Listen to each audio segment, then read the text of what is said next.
Olá, nós estamos iniciando o programa ELEI com o objetivo de apresentar à sociedade maranhense a produção parlamentar na Assembleia Legislativa, sempre mostrando leis que modificam o dia a dia em nosso estado. E no programa de hoje você vai ver o Setembro Verde, a redução da fila de espera por um transplante de órgão. O crescimento de casos de câncer infanto-juvenil incentivou a criação de uma lei que estimula o diagnóstico precoce da doença. Vai conhecer ainda a lei que protege as vítimas de relacionamentos abusivos. E vai ver também uma matéria que mostra a importância da lei de cotas nas universidades ao longo de 10 anos. Nós temos um encontro marcado aqui no programa ELEI, na TV Assembleia.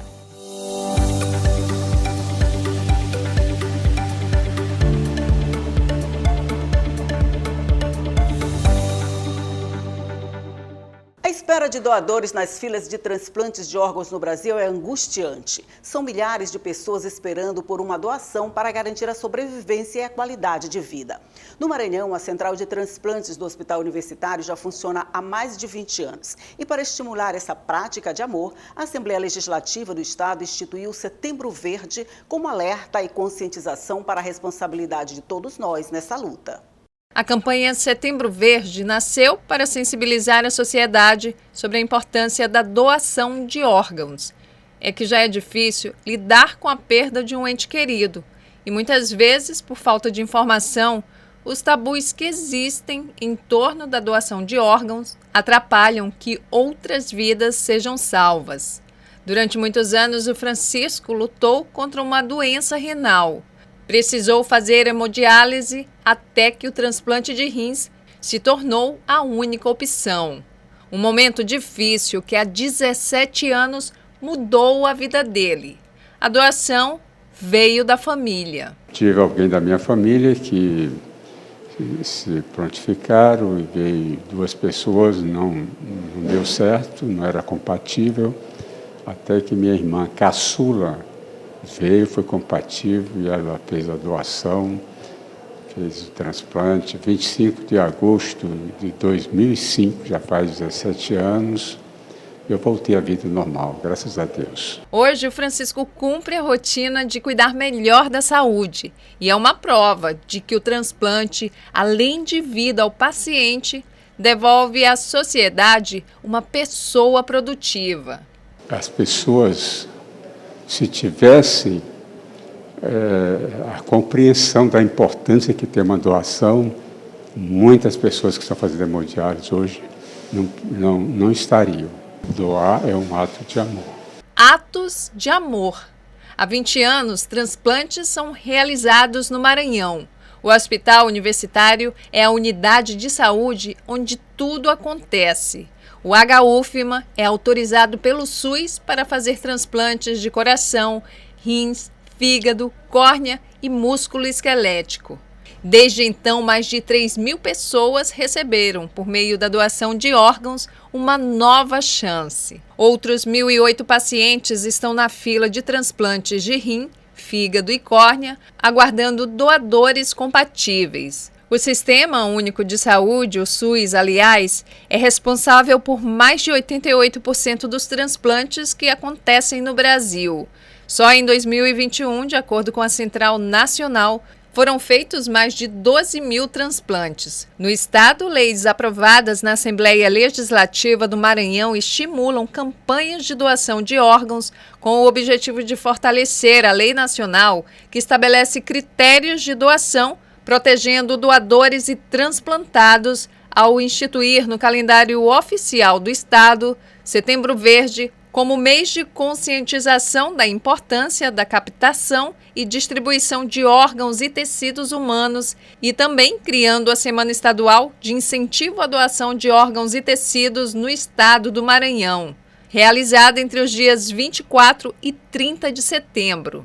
Incentivar leis que venham fomentar na população o conhecimento, a informação sobre o processo de doação e transplante. Porque no momento oportuno, quem vai decidir por você quanto a doação ou não de um órgão ou tecido é a sua família. Então, o principal é que a gente publicize o nosso desejo de ser doador de órgãos e tecidos. Todo cidadão tem o direito de ser doador de órgãos, mas apenas a informação no documento não é válida. É preciso dialogar com a família e manifestar esse desejo, pois, em caso de óbito, somente a família pode autorizar o transplante. A legislação brasileira, como eu já citei, que é bastante rigorosa, ela permite a doação entre aparentados, né? E se essa doação ela for entre pessoas não aparentadas, ela precisa de uma autorização judicial para que aconteça, que é mais uma segurança também para a nossa sociedade. A violência doméstica é quase sempre resultado de um relacionamento abusivo. Às vezes, disfarçado de cuidado excessivo, o abuso acaba crescendo, se tornando agressivo e pode evoluir para uma tragédia.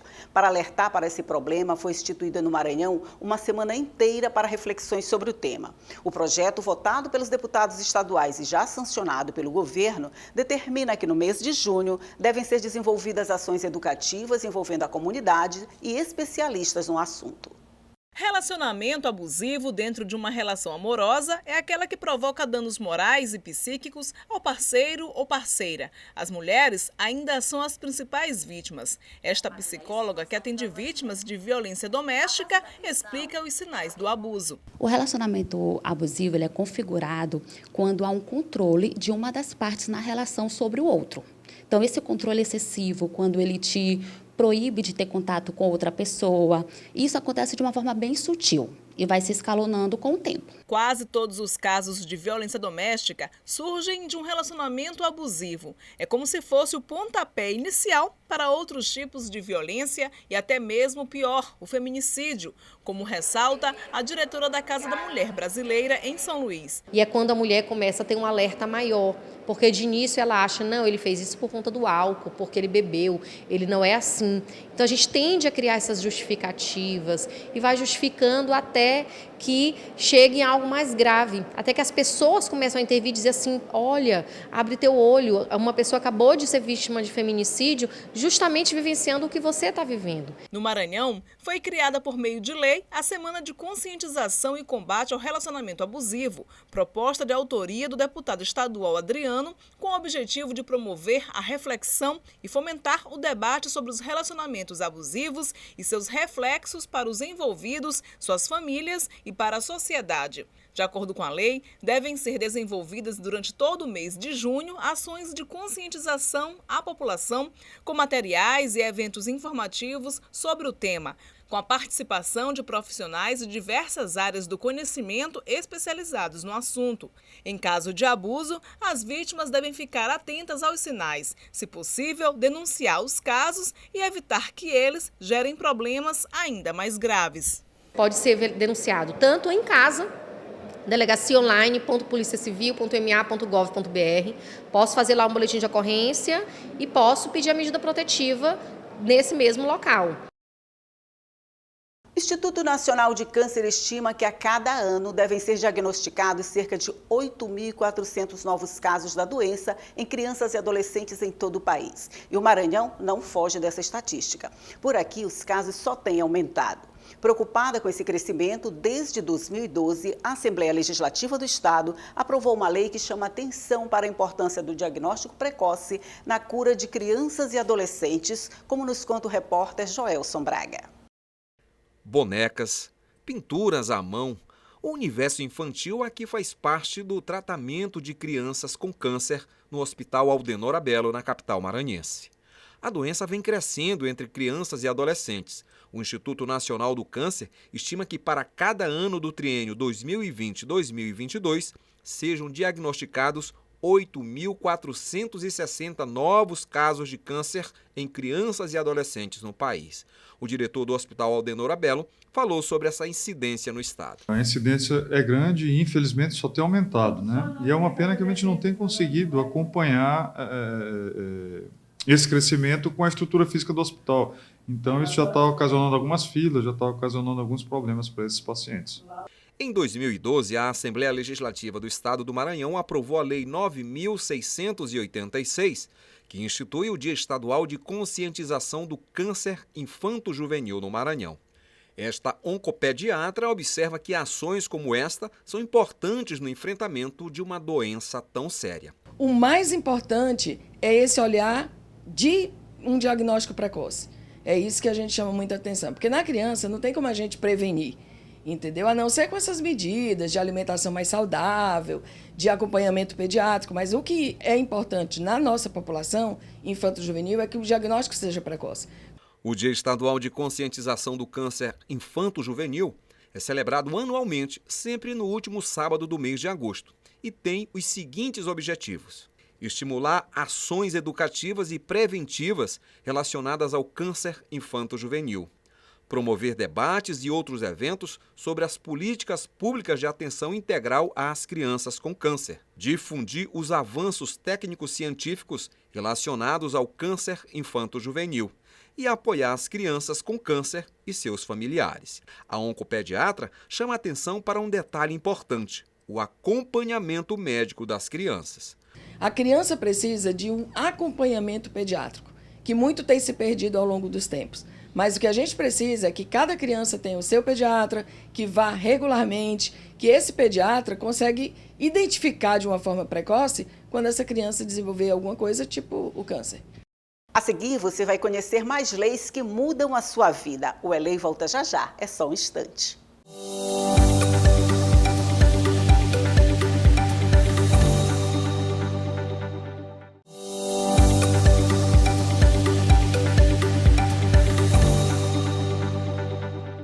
A profissão de educador físico foi regulamentada em 1998 e foi exatamente o dia dessa regulamentação o escolhido para homenagear esse profissional que, entre outras coisas, é responsável pelo desenvolvimento de habilidades que garantem o bem-estar físico e até mental.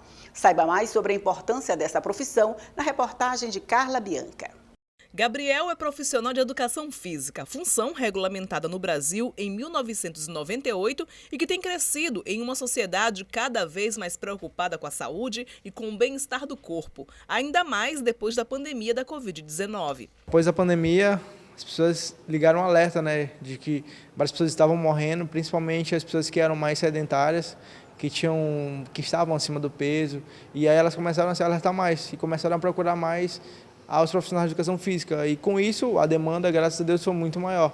E hoje a gente consegue ver que as pessoas elas mudaram a sua rotina, mudaram aquilo que elas poderiam mudar, que é a questão da atividade física. Então, é de suma importância que as pessoas elas pratiquem esse tipo de atividade física. No Maranhão, o Dia do Profissional de Educação Física é comemorado em 1º de setembro, mesmo dia em que a função foi regulamentada no país. A data aqui no estado foi aprovada em 2012 por meio de lei na Assembleia Legislativa do estado.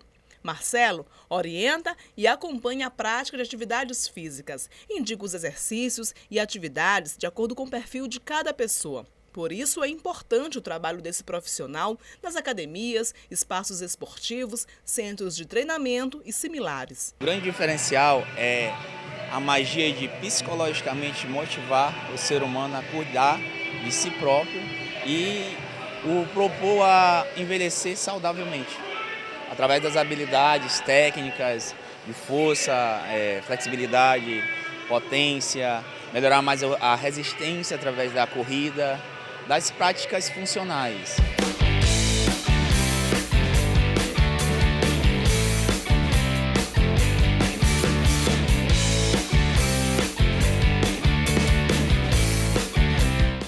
Mais uma vez, abrimos espaço aqui para leis que, mesmo não sendo resultado do trabalho parlamentar dos nossos deputados, têm uma relevância tão grande que não dá para não falar a respeito. É o caso da Lei de Cotas, que completou 10 anos e que, ao longo desse tempo, foi se tornando mais inclusiva para beneficiar todos que ainda estavam à margem de suas garantias. E, ao contrário do que muitos pensam, não representa só uma reserva de vaga nas universidades. Os limites dela são bem maiores que isso. Ao longo de uma década, a Lei de Cotas na educação brasileira se tornou mais inclusiva ao abrir espaços para indígenas e estudantes da rede pública. Segmentos da sociedade que, como os negros, foram historicamente segregados pelo Estado. As ações afirmativas representam mais do que a reserva de vagas para os cursos de graduação. Elas contribuem de forma positiva com grupos historicamente discriminados para a formação acadêmica, como observa este doutor em Educação e coordenador de políticas de ação afirmativa da Universidade Federal do Maranhão. Nós tínhamos uma presença muito pequena de jovens negros na Universidade Pública Brasileira. com a política de cotas, que claro que é uma política tensionada, né? No sentido de que você tem, né, o Brasil sempre foi um país que muitas vezes não se constrangia com a ocupação, né, quase que universal das vagas por estudantes brancos e oriundo da escola particular, quando se tratava da ocupação das vagas no ensino superior público. Entrar em uma universidade pública em cursos que geralmente foram exclusivos de brancos e da classe média, como medicina e direito, era um grande desafio. A lei de cotas veio tornar possível o sonho de muitos jovens, como é o caso do Gessé. O sistema de cotas ele representa para mim uma possibilidade que me permitiu adentrar na faculdade de uma universidade pública federal no curso de medicina.